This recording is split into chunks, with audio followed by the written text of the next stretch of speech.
কেনেকৈ সংগতি হ'ল গম পাইছিলে নেকি? আমি মেলেঙৰ দিশৰ পৰা যোৰহাট দিশৰ ফালে আহি আছিলোঁ। তেতিয়া আহি থকা অৱস্থাত আমি দুজন ব্যক্তি পৰি থকা দেখিলোঁ।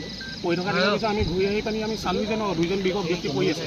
যেতিয়া মই বাইকৰ লাইটৰ পোহৰত দেখিলোঁ যে ঘৰৰ ওচৰ চিনাকি মানুহ যিজন সৰু ল'ৰা পৰি আছিলে।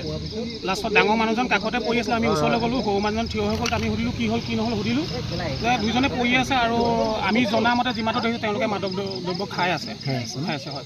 তাৰমানে তেওঁলোকে স্পীড ব্ৰেকাৰত অভাৰ স্পীডত সেই স্পীড ব্ৰেকাৰত উফৰি পৰিলে। আশা কৰোঁ সেইটোৱে হ'ব লাগে, কাৰণ এক্সিডেণ্ট কৰি যাবলগীয়া গাড়ী আমি তেনেকৈ দেখা নাই। বেলেগ গাড়ীত তেওঁলোকে দুঘণ্টা তেনেকুৱা আমি পোৱাহি নাই মুঠতে। বাইদেউ ল'ৰাজন ক'ৰ হয় আপুনি গম পায়? তিনিকুণীয়া মানে মেলেঙৰ। কিমান বয়স হ'ব ল'ৰাজন?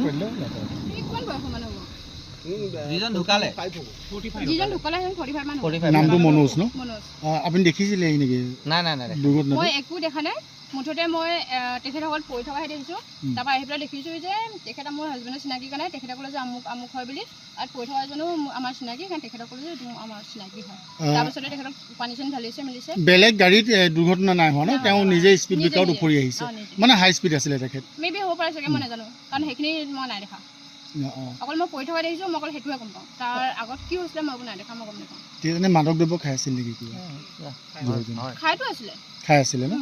তাৰমানে দুৰ্ঘটনাটো সংঘটিত হোৱা যিজন ব্যক্তি আছিল তেওঁ মাদক দ্ৰব্য খাই পেলাই দুৰ্ঘটনাটো সংঘটিত কৰিছে। মেবি হ'ব পাৰে, সেনেকুৱা হ'ব পাৰে। ঠিক আছে।